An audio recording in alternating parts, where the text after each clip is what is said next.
This is not a biography. There are hundreds of those. This is something simpler, an attempt to gather in one place the lesser-known and the forgotten facts about one of the greatest voices in the history of popular music. Whitney Houston. You think you know her? August 9th, 1963, Newark, New Jersey. A baby girl is born into American music royalty. Her mother, Sissy, sings backup for Elvis Presley, for Aretha Franklin, for Jimi Hendrix. Her godmother is Darlene Love.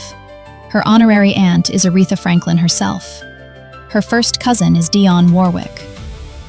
This is not a family that happens to like music. This is a family where music is the air. At 5, Whitney sings in church. At 11, she performs her first solo. Everyone in that church understands immediately what they are hearing. At 13, Whitney enters a music competition. She performs a Barbra Streisand song. She comes second. First place goes to someone performing The Greatest Love of All. Years later, Whitney Houston will record that song, and the world will never forget it. At 14, backup vocals on a recording. Nobody notices. At 15, singing behind Chaka Khan and Lou Rawls. At 17, the first African-American woman on the cover of 17 magazine. And then one night in 1983, Clive Davis walks into a small club in Manhattan. He hears her sing. 2 weeks later, before they have recorded a single note, he puts her on national television. You wait for a voice like that for a lifetime. Here is what most people don't know. Whitney Houston said no, a lot. She turned down the role of Sandra on The Cosby Show. She turned down a duet with Michael Jackson. We will never know how that recording would have sounded. Robert De Niro sent her roses, repeatedly. Her mother, Sissy, made him stop. She signed with Arista at 19, but she waited 2 years before releasing her first album. Clive Davis insisted on patience, on perfection. When Whitney Houston finally arrived, she simply opened her mouth, and that was enough. The script for The Bodyguard was written in 1975 by Lawrence Kasdan, written for Diana Ross and Steve McQueen as the leads. It was rejected 67 times over nearly 2 decades. When Whitney finally agreed to make the film, something extraordinary happened during rehearsals. She sang, "I Will Always Love You," for the first time in front of Kevin Costner and the crew. Costner wept. The script was rewritten again. The entire film rebuilt around that single moment. Every scene leading to one destination, that song. The iconic poster, the woman in the embrace, is actually Whitney's stunt double, not Whitney herself. The soundtrack sold 45 million copies worldwide, one of the 5 best-selling albums in the history of recorded music. The Bodyguard didn't just make Whitney bigger, it changed the direction of her life forever. January 27th, 1991, 10 days after Operation Desert Storm begins.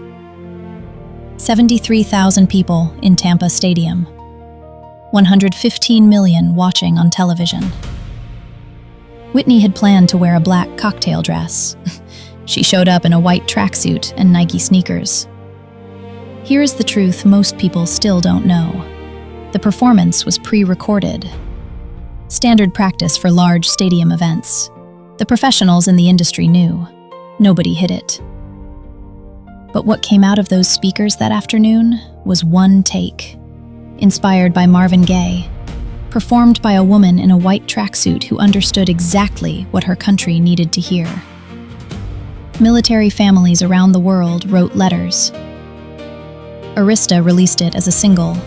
It became the fastest-selling single in the label's history. After September 11th, 2001, it charted again. Because some performances belong to more than one moment in history. The FBI files. In 2013, the FBI declassified 128 pages of files on Whitney Houston. From 1988 to 1999, she lived under federal protection. More than 70 threatening letters from Vermont. International threats from the Netherlands. A ransom demand of $250,000. The codename used to protect her? Rachel Marin. The same name as her character in The Bodyguard. Through all of it, she kept performing. She kept showing up. Nobody in those arenas knew. The Preacher's Wife soundtrack is the best-selling gospel album of all time. At the 1998 Grammy Awards, it was nominated in the R&B category. Not gospel. Whitney Houston did not attend the ceremony. She didn't say much publicly about it. She didn't need to. In 2009, Whitney Houston sat across from Oprah Winfrey and talked about Michael Jackson. He had just died. She looked at Oprah and said something that has stayed with people ever since. I remember looking at Michael and then looking at myself and being scared of the state we were both in.